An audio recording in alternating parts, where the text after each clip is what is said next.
যে কয়দিন ছুটি থাক না কেন মিমের বাবার সাথে আসার পরে আমি আর যাই না, থেকে যাই কয়দিনের নামে, পরে হয়তো 15-20 দিন পরে আবার মিমের বাবা এসে নিয়ে যায়। কিন্তু এবার আর সেটা হলো না, মিমের বাবার সাথেই চলে যেতে হচ্ছে, কারণ বড় মেয়ের লেখাপড়া আছে, ও এবার ক্লাস 10-এ, অনেক পড়ালেখার চাপ, এই জন্য কোনোভাবেই থাকা সম্ভব না। আর প্রচন্ড গরমে মাহাদি মুস্কানের এত জ্বর এসেছে আর আগাম টিকিট কাটা ছিল, এই জন্য যেতেই হচ্ছে। হ্যালো এভরিওয়ান, আসসালামু আলাইকুম, কেমন আছেন সবাই? রোজি ফ্যামিলি ব্লগ থেকে নতুন আরেকটি ভিডিও নিয়ে চলে এলাম। সকালবেলা উঠেই গোছানোর জন্য সব তোড়জোড় শুরু হয়ে গিয়েছে, যেহেতু দুপুরবেলায় বের হয়ে চলে যেতে হবে। এদিকে মাহাদি মুস্কানের তো প্রচন্ড জ্বর, 102°-3° জ্বর ছাড়ছে, তো সাপোসিটার দিয়ে আবার জ্বর কমে যাচ্ছে, আবার আসতেছে, এরকম করতেছে আর কি। বারবার মাথা মুছিয়ে দিচ্ছিলাম, গা মুছিয়ে দিচ্ছিলাম। এদিকে সকালবেলা থেকে প্রজ্ঞা থেকে শুরু করে আম্মা আব্বু সবাই গোছাচ্ছে আর কি, মিমের বাবা। আর আমি মাহাদি মুস্কানের জন্য তেমন কোনো কিছুই করতে পারছি না। তো আম্মার হাঁসে অনেক ডিম পেড়েছে, তো আম্মা বললো যে হাঁসের ডিম মিমের বাবাও খুব পছন্দ করে, আমারও খুব পছন্দ,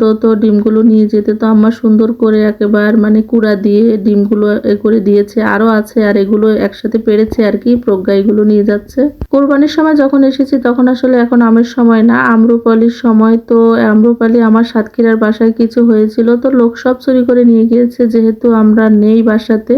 আব্বু দেখি ভোরবেলা যে আমগুলো পেড়ে নিয়ে সব কিছু রেডি করে দিয়ে দিয়েছে আর কি। তো এর ভিডিওগুলো আর নিতে পারলাম না। আর এদিকে দেখতেই পাচ্ছেন, এদিকে আমরা গাড়িতে উঠে গিয়েছি, কিন্তু মাহাদির এত পরিমাণে জ্বর ছিল, তো একটা সিট আমরা আলাদা করে বেশি করে আগে থেকে নেওয়া ছিল। তো আল্লাহর অশেষ রহমত যে সিটটা সবসময়ের জন্য একটা সিট আমরা বেশি করেই নেই, যেহেতু দূরের রাস্তা। তো যাই হোক, এই যে বাসের মধ্যে উঠে আমি একটা ছোট্ট কাঁথা এনেছিলাম বাড়ি থেকে, তো পানি দিয়ে, ঠান্ডা পানি দিয়ে ভিজিয়ে ভিজিয়ে সারা রাত আর এই জলপট্টি দিয়েছি মাথায়, সমস্ত গা মুছিয়ে দিয়েছি, এইভাবেই রাত পার করে দিয়েছিলাম।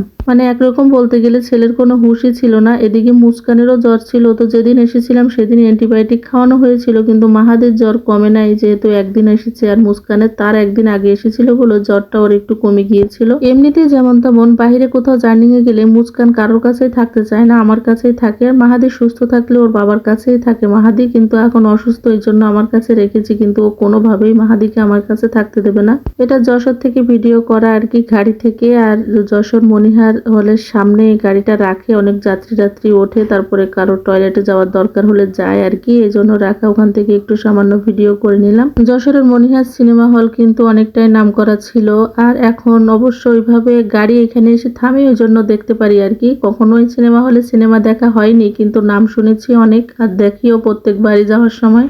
ঈদ উপলক্ষে একদম রাস্তার ধারে, ঈদ উপলক্ষে সিনেমা হলটা সুন্দর করে সাজানো হয়েছে আর কি। তো ভিডিওটির কোথাও কোনো অংশ ভালো লাগলে লাইক কমেন্ট শেয়ার করে আমার পেজের পাশে থাকবেন।